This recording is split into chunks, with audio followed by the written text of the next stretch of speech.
Good morning, Dan and Amy. Well, a new name of sorts has surfaced, certainly in the context of Trump's running mate.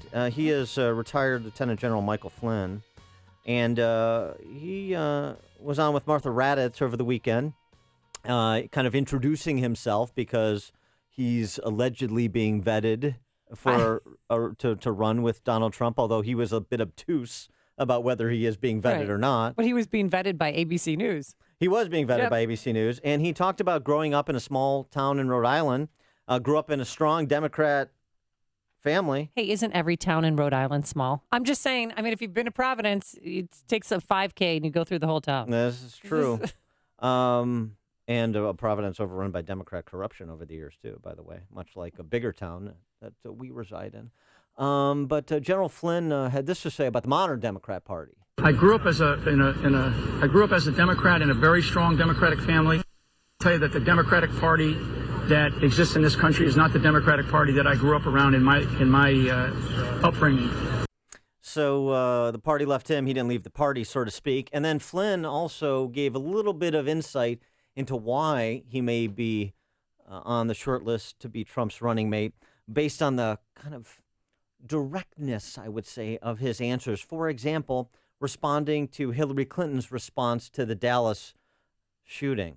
Yeah, I think her speech a couple of nights ago was totally irresponsible when she talked about white people being to blame. I mean, that is so irresponsible. Now, the other bit of information that came on about General Flynn over the weekend, his position on the life issue is that he's pro-choice. Yeah, and that's what I took away from watching that interview.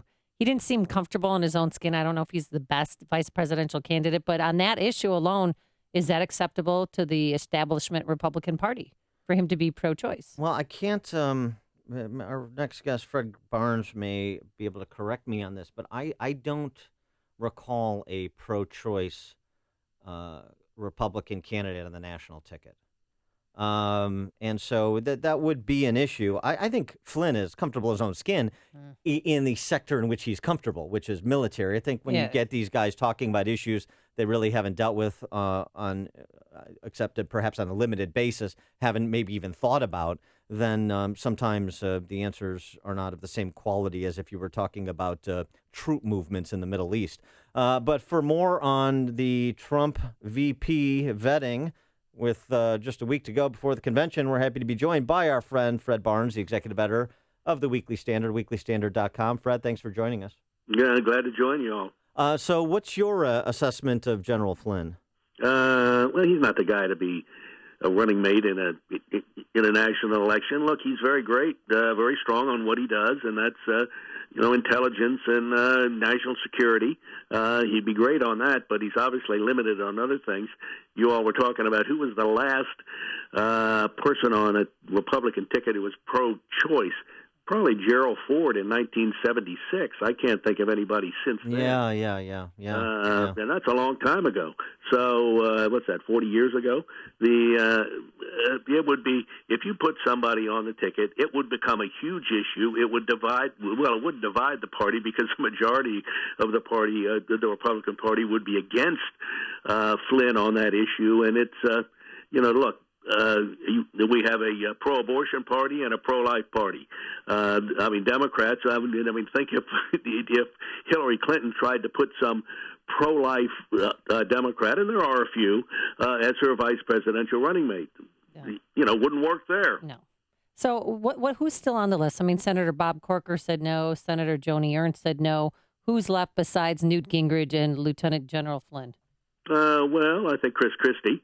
Oh, that's right. Is still there. But, to me, Newt Gingrich makes the most sense for a couple of reasons. One, he's known Trump for a long time. They're comfortable together. Newt has been something of an advisor to him over the last few months, and I think Trump, oddly enough, even takes a little of his advice. He's not a great... Well, but, aren't they like the Sunshine Boys, the two of them? two old white guys. what about Pence? I know he's kind of bubbled up to the surface. So here's somebody that's got executive experience, continuing on Daniel's legacy in Indiana, which has been an incredible turnaround over the last decade. Mm-hmm. And then he's got the legislative experience as a former congressman, not to mention the conservative bona fides. What, doesn't he make more sense? No, I don't think so. I mean, I don't know that he brings you Indiana, though you could probably win Indiana anyway. Trump could. I think you need somebody who really does have a lot of experience in national policy and is actively involved in it, and someone who is close to Trump and who Trump will listen to. He'll listen to Gingrich. I just think Gingrich would be a smarter choice. I'm not against Mike Pence. I think Mike Pence has been a good governor of Indiana. I knew him actually pretty well when he was in the House here in Washington, and I don't mean to bring him down at all. I just think Gingrich is sort of a perfect choice under the circumstances for Donald Trump. That doesn't mean I have no idea who he's going to actually take. You know, these things, knowing what Trump's going to do is impossible. But we have to, I mean, he has to make a decision soon because we're a week away, less than a week away from the convention. Yep. Yep. Well, Maybe Bobby Knight. There's a history of decisions being made for vice president at a convention, you know, when they have months to figure out who it might be. I mean, this is when Dan Quayle was picked that way, and it's happened a number of times when they do it at the last possible minute. May happen here. Why don't we do like an acclamation, vote by acclamation at the convention? Do some kind of a celebrity apprentice type process at the convention to decide, you know, get down to 3 or 4 and then have them go try and start a business on the streets of Cleveland or something like that. See if they can be successful. Yeah. What about that?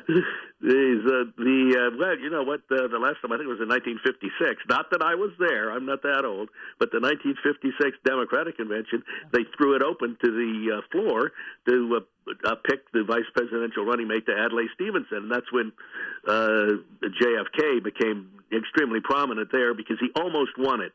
And who did win it? Estes Kefauver? I forget who won in 1956. Yeah, but that's right. It was Kefauver. Dan was there. You know, Trump could do that.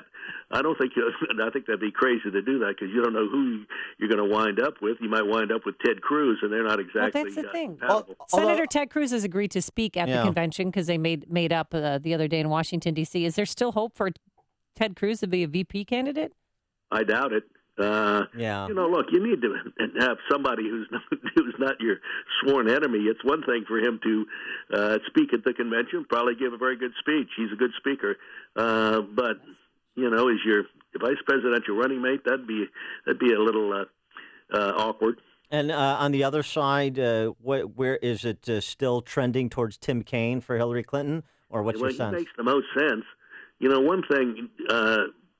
Hillary doesn't want to do anything that'll rock the boat. She has a better, for all her flaws, she still has a better chance of winning than Donald Trump does. She can even lose some of the states that Obama won in 2012. You could really lock up Virginia. You know, Trump has to win Virginia. I live in Virginia. Trump has to win Virginia if he's going to be elected president. You put Tim Kaine on the ticket with Hillary Clinton, and I think that rules out Virginia. Kaine's very popular in Virginia. He's a hardworking guy. He was a governor. You know, the other senator, Mark Warner, is not being considered. He's just not the effective senator, and also, he can work with Republicans. Warner can, but so can Kaine. So I think Kaine makes a lot of sense. He's a pretty impressive guy. What's your sense of this becoming a law and order election and something on the order of 68, particularly now? We've had the Black Lives Matter agitation bubble up to the surface before in this election cycle, but nothing like it is now with the murder of those 5 officers in Dallas and like it's going to be from now until November. And doesn't that present a real difficult dynamic for Hillary Clinton? I mean, let's not forget, both Hillary Clinton and Bernie Sanders genuflected before Black Lives Matter, a real opportunity for Donald Trump. Oh, I think, look, if we have a law and order election, Trump wins. That may be the only way he can win. But and when you see what Obama's been saying, that I can't unravel what the motive was of the killer of the 5 policemen in Dallas. Yeah. I mean, I think I have a pretty good idea what the motive is because the guy said so. He said he wanted to kill white people. He wanted to kill white police, and now Obama's National Security Secretary or Homeland Security Secretary says, well, we don't know whether in Dallas whether that was a hate crime or not. They have to investigate it. Yeah. I mean, this is crazy. And then Hillary says, well, I think the problem here is, 1, it's white people, and 2, it's the systemic racism of police departments. Well, which one is she talking about? Is she talking about Dallas? We've seen the black police chief there, very impressive guy, and many cities have black police chiefs. Like Is Chicago. that where the systemic racism is? Yeah. Fred, What is she talking about? Fred Barnes, executive editor of the Weekly Standard, weeklystandard.com. Are you going to be at the convention next week? I will be. We'll see you there. Thanks for joining us, Fred. Appreciate it. Yeah, bye-bye, Dan, Amy. And he joined us on our Turnkey Top Pro Answer Line.